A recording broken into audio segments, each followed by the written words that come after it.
राधे राधे दोस्तों, कैसे हैं आप लोग। उम्मीद करता हूं अच्छे ही होंगे। आ जाओ, आप लोगों को आज एक कहानी सुनाते हैं, जिस कहानी को सुनने के बाद आपको लगेगा कि समय से पहले और भाग्य से ज्यादा कभी किसी को कुछ नहीं मिलता। हम चाहे हजारों लाखों करोड़ों कोशिश कर लें, लेकिन समय से पहले और भाग्य से ज्यादा कभी किसी को कुछ नहीं मिलता। मैं ये नहीं कह रहा हूं कि आप अपना कर्म मत करो, कर्म करो, जो हमारा काम है काम करो, लेकिन ध्यान रखना मिलेगा हमें समय पर ही।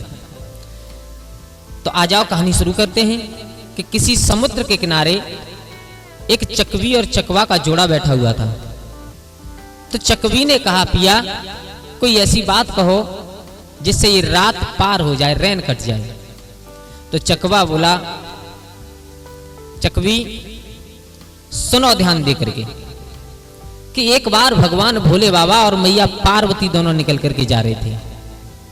तो उन्होंने देखा कि एक परिवार है, उसमें बुजुर्ग पिता है, बुजुर्ग माँ है और एक बेटा है।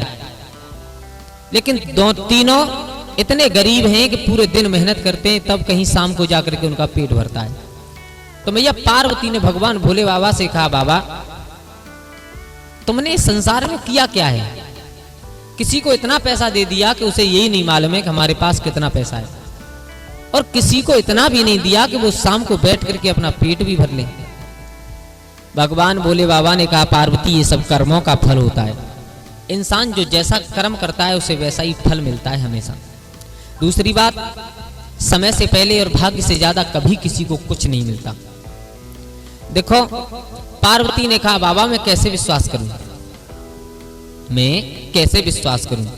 अगर तुम इन्हें देना चाहो कुछ तो अभी इनका समय बदल जाएगा।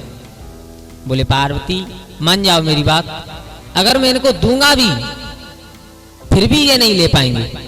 बोले क्यों।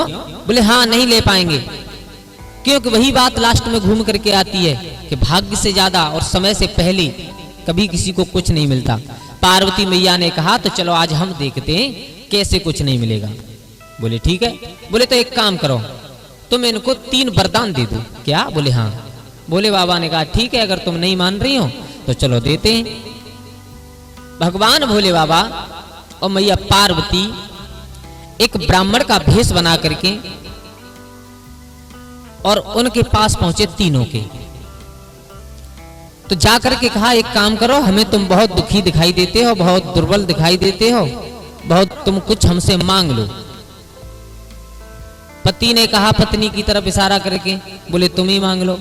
तो पत्नी ने कहा, अच्छा ये बताओ तुम हमें क्या देना चाहते हो। बोले तुम 3 वरदान मांग लो हमसे। अच्छा। बोले तुम 3 लोग हो, एक एक वरदान तीनों मांग लो। बोले ठीक है। तो सबसे पहले पत्नी खड़ी हो गई और पत्नी ने कहा, हे ब्राह्मण देव, अगर तुम वरदान देना चाहते हो तो हमें और कुछ नहीं चाहिए। एक काम करो, हमें केवल 12 साल की कन्या बना दो। पार्वती मैया देख रही हैं, विचार किया, बोले देखो इसने क्या मांगा है, 12 साल की कन्या मांगा, बना दो। भगवान भोले बाबा ने कहा, तथास्तु, जाओ ऐसा ही होगा। तभी तुरंत वो जो बूढ़ी मैया थी एक 12 साल की कन्या बन गई। अब पति ने विचार किया, बोले ये क्या हुआ, जैसी बूढ़ी और जैसी थी मेरी पत्नी थी, हम लोग आनंद के साथ रह रहे थे, लेकिन अब ये 12 साल की कन्या बन गई, ना तो भोजन बनाएगी ना कुछ, बस खेलने कूदने में रहेगी। पति को गुस्सा आ गया। भोले बाबा ने पति से कहा, जो ब्राह्मण के रूप में भोले बाबा गए थे, बोले अब तुम्हारा नंबर है, तुम कुछ मांगो। तो पति ने कहा, ब्राह्मण देवता मैं ज्यादा कुछ नहीं मांगना चाहता। बोले तो। बोले ये जो मेरी पत्नी ने किया ये बहुत गलत किया है, अब तुम ही बताओ हमारे लिए खाना कौन बनाएगा, हम इतने प्यार से रहते थे, अब कैसे रहेंगे। ब्राह्मण देवता बोले, तो तुम मांग लो ना, क्या मांगना चाहते हो। तो पति ने गुस्सा में आकर के कहा, ब्राह्मण देवता अगर तुम हमें एक वरदान देना चाहते हो तो एक काम करो, इसने तो मांग लिया कि ये 12 साल की कन्या बन गई, अब एक काम करो, इसे एक गधैया बना दो, तब ठीक रहेगी ये। भोले बाबा ने कहा, तथास्तु, जाओ ऐसा ही होगा। भोले बाबा का वरदान, थोड़ी देर बाद वो एक गधैया बन गई, वहां से निकल गई। अब बेटा जो तीसरा नंबर आया बेटा का, उसे बड़ा चिंता हुई। बोले पिता, माँ ने किया वो तो किया, लेकिन पिता ने और ज्यादा गलत किया। 12 साल की या जितनी भी थी, जैसी थी सामने तो थी, अब ये गधैया बना दी मेरी माँ को। तो तीसरा नंबर आया बेटा का। बेटा से कहा भगवान भोले बाबा ने, जो ब्राह्मण के वेश में गए थे, बेटा अब तुम्हारा नंबर है, तुम कुछ मांगो। तो देखो बेटा बेटा ही होता है। बेटा को दोनों पर रहम आया, तो बेटा ने कहा ब्राह्मण देवता, अगर तुम कुछ देना चाहते हो तो केवल एक वरदान दे दो। बोले क्या? बोले ये दे दो कि ना तो मुझे मेरी मैया 12 साल की चाहिए और ना मुझे मेरी मैया गधैया के रूप में चाहिए, बस मेरी जैसी मैया थी मुझे वापस दे दो। बोले भोले बाबा ने कहा ठीक है, जाओ ऐसा ही होगा। कुछ समय बाद जैसी बूढ़ी माँ थी, बूढ़ी माँ बन गई। भोले बाबा पार्वती मैया वहां से निकले। भोले बाबा ने कहा देख लिया पार्वती, वरदान तो 3 दे दिए, लेकिन इन्होंने कुछ नहीं ले पाया हमसे, इन्होंने कुछ नहीं ले पाया। अब देखो एक का नसीब जागने वाला है और उसका समय भी आ गया, उसको केवल मैं एक वरदान दूंगा और वो एक वरदान में सब कुछ ले लेगी। आगे बढ़े तो एक परिवार ऐसा था जिसमें बूढ़ी मैया थी, बुजुर्ग बेटा था, उसकी शादी भी हो चुकी थी, लेकिन उस पर कोई पुत्र नहीं था, यानी बूढ़ी मैया की कोई नाती नहीं था। घर में इतनी दौलत नहीं थी, भूखे प्यासे रहते थे। तो भगवान भोले बाबा पहुंच गए उस परिवार के पास में, और भगवान भोले बाबा ने कहा बूढ़ी मैया से, मैया एक काम करो, तुम हमसे कुछ वरदान मांग लो। बूढ़ी मैया ने कहा भोले बाबा ऐसा ना हो हम वरदान मांगे, तुम पीछे को पैर हटाओ। बोले बिल्कुल ना, तुम्हें जो मांगना है मांगो। तो देखो उस बूढ़ी मैया ने क्या मांगा, कितनी सुंदर बात कही। बोले बाबा अगर तुम देना चाहते हो तो हमें केवल एक वरदान दे दो। बोले क्या? बोले मैं अपनी आंखों से अपने नाती को सोने के कटोरा में दूध पीता हुआ देख लूं, बस एक वरदान दे रहे हो, एक वरदान में मुझे इतना ही दे दो।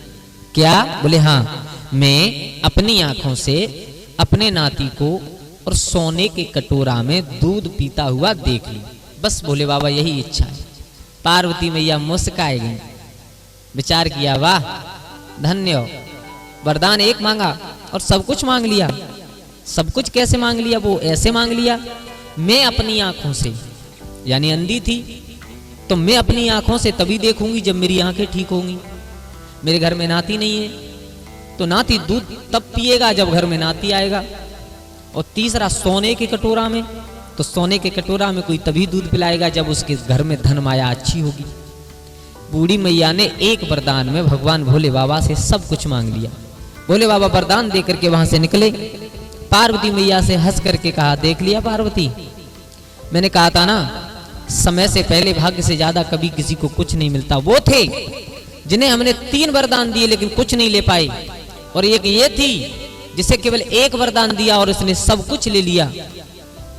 तो मेरे भैया चाहे कितनी भी हम कोशिश करें, हमें भाग्य से ज्यादा और समय से पहले कभी कुछ नहीं मिलता।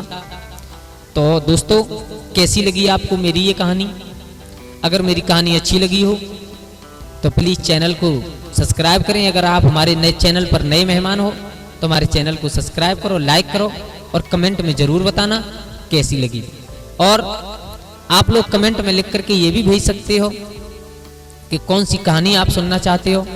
और देखो आप लोग लाइक और कमेंट करते हो ना, तो हम लोगों को थोड़ा मनोबल बढ़ जाता है। तो हम कोशिश करते हैं आप लोगों तक अच्छी अच्छी कहानी पहुंचाने की।